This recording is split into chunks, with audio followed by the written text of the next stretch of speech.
எல்லாத்துலேயுமே கலைஞர் கலைஞர் கலைஞர்னு பேரு. இப்போ அதுக்கு வைக்கக்கூடிய பெரிய ஆப்பு தான் வெற்றி. சித்திரை ஒன் மீடியா நேயர்களுக்கு வணக்கம். இன்னைக்கு ஒரு புதுசா ஒரு பெயர் மாற்றம் ஏற்பட போகுது. எந்த இதுக்குன்னு பார்த்தீங்கன்னா, கிளாம்பாக்கத்தில் இருக்கக்கூடிய கலைஞர் நூற்றாண்டு பேருந்து நிலையம். அதுக்கு இப்ப தாவேக அரசு பேர் மாத்த போறதா சில விஷயங்கள்லாம் தகவல்லாம் வந்துட்டுருக்கு. என்ன பேரு அப்படின்னு பார்த்தீங்கன்னா, அப்துல் கலாம் பேருந்து முனையம் அப்படின்னு சொல்லிட்டு அந்த கிளாம்பாக்கத்துக்கு பேர் மாத்த போறாங்க அப்படின்னு சொல்லியிருக்காங்க. ஸோ அது பார்த்தீங்க சொல்லப்பட்டிருக்கு. அப்படின்னா, கலைஞர் நூற்றாண்டு முனையம் அப்படின்ற மாரி பேர் இருந்துச்சு. அத மாத்தி பார்த்தீங்க அப்படின்னா, ம். அப்துல் கலாம் நூற்றாண்டு முனையம் அப்படின்னு மாத்தலான்ற மாரி தகவல் வந்துட்டுருக்கு. இதுக்கு முன்னாடி பார்த்தீங்க அப்படின்னா, எல்லாத்துலயும் பஸ் ஸ்டாண்ட் இருக்கட்டும், ஒரு திட்டமா இருக்கட்டும், எந்த திட்டமா இருந்தாலுமே கலைஞர், கலைஞர், கலைஞர் சொல்லிட்டு தான் இருந்துச்சு. இப்போ பார்த்தீங்க அப்படின்னா, தாவேகா ஆட்சிக்கு வந்துட்ட பிறகு பார்த்தீங்கன்னா, எல்லாத்துக்குமே பேர் மாற்றம் பண்ணிட்டு வராங்க.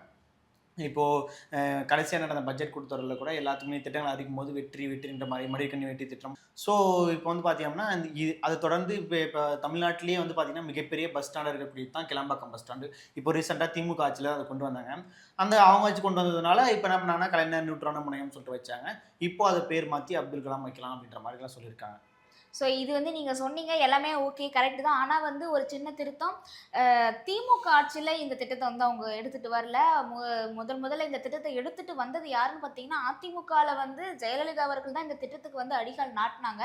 அவங்க தான் எல்லாமே திட்டங்கள் எல்லாமே ப்ராசஸ் பண்ணி எல்லாமே கட்டி முடிக்கிற ஸ்டேஜ்ல டக்குன்னு இப்ப திமுக அந்த நேரத்துல ஆட்சி அமைச்சதுனால, அவங்க அந்த அதுக்கு பேர் வச்சுட்டாங்க. கலைஞர் ஆமா. கலைஞர் நூற்றாண்டு பேருந்து முனையம் சொல்லிட்டு அவங்க பேர் வச்சுட்டாங்க.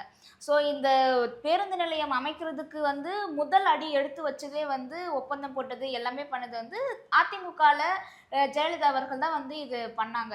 இவங்க இவங்க ஆட்சியில அத கட்டி முடிச்சு முடிவுக்கு வந்ததுனால, அப்ப அப்படியே கலைஞர் நூற்றாண்டு பேருந்து நிலையம் அப்படின்னு சொல்லிட்டு திமுக ஆட்சியில பெயர் வச்சு அத ஓப்பன் பண்ணி விட்டாங்க. இதுதான் இப்படிதான் வரலாறு சொல்லியிருக்காங்க. ஏன்னா, இதுக்கப்புறம் இப்ப தாவேக்கா ஆட்சி வந்ததுக்கு அப்புறமா, இப்ப அந்த பேர மாத்துறாங்க. ஸோ இது சரியானதா அப்படின்ற பேருக்கு நெறைய பேருக்கு கேள்வி இருக்கும். ஏன்னா, கலைஞர் அதாவது திமுகல வந்த திட்டங்கள் எல்லாமே இவங்க பேர் மாத்துறாங்க. இப்ப பேர் மாத்த தாவேக்கா ஆட்சியில பண்ணிட்டு இருக்காங்க. பட்ஜெட்ல எல்லாமே பேர் மாத்துனாங்க. நீங்க சொன்னீங்க வெற்றி, வெற்றி, வெற்றி அப்படின்னு இருந்துச்சு. ஸோ திமுக ஆட்சியில ஸ்டாலின் அவர்கள் காலை உணவு திட்டம் எடுத்துட்டு வந்தாரு. ஸோ அதுக்குமே முதல்ல உணவு திட்டம் அப்படின்றத மதிய உணவு திட்டம் அப்படி உணவு திட்டம்ன்றத எடுத்துட்டு வந்ததே காமராஜர் அவர்கள் தான். ஸோ அதனால தாவேக்கா ஆட்சியில என்ன பண்ணியிருக்காங்கன்னா, அது வெறும் காலை உணவு திட்டம் அப்படின்னு இல்லாம, பெருந்தலைவர் காமராஜர் காலை உணவு திட்டம் அப்படின்னு சொல்லிட்டு பெயர் மாத்திருக்காங்க. இந்த மாதிரி ஒவ்வொன்னுத்துக்கும் பெயர் மாத்திருக்காங்க. அதுல பார்த்தீங்கன்னா, முக்கியமா வெற்றி திட்டம் அப்படின்னு தான் அதுல வருது. ஸோ மடிக்கணினி திட்டத்த வெற்றி மடிக்கணினி திட்டம் அப்படின்னு சொல்லிட்டு போட்டிருக்காங்க. இது எல்லாமே இதுவரைக்கும் நடந்த ஆட்சியில அதாவது ஜெயலலிதா அவர்கள், எம்ஜிஆர் அவர்கள், கலைஞர் இவங்க எல்லாமே நடந்த ஆட்சியில அவங்கலாம் நடத்துனாங்க இல்லையா? அந்த ஆட்சியில அவங்க ஏதாச்சும் ஒரு பேருந்து நிலையமோ, இல்ல ஸ்கூலோ, இல்ல பாலம் இந்த மாதிரி கட்டினா அவங்க தங்களுடைய பெயரை அவங்க போட்டதே கிடையாது. பொதுவா இருக்கிற பெயர்கள தான் அவங்க வச்சிருக்காங்க. ஆனா ஸ்டாலின் அவர்கள் வந்ததுக்கு பிறகு எல்லாமே கலைஞர், கலைஞர், கலைஞர் அப்படின்னு சொல்லிட்டு வச்சிருந்தாரு. ஸோ அது எல்லாமே மாத்துறதுக்கு தான் இது தாவேக்கா ஆட்சி வெற்றி, வெற்றி அப்படின்னு வச்சிருக்காங்க. ஸோ மக்களாகிய நீங்க சொல்லுங்க. இப்போ இருக்கக்கூடிய கிளம்பாக்கம் பஸ் ஸ்டாண்ட் இருக்கக்கூடிய கலைஞர் நூற்றாண்டு முனையம் அப்படின்ற பேரை மாத்தி அப்துல் கலாம் பேருந்து நிலையம் அப்படின்னு வைக்கலாமா?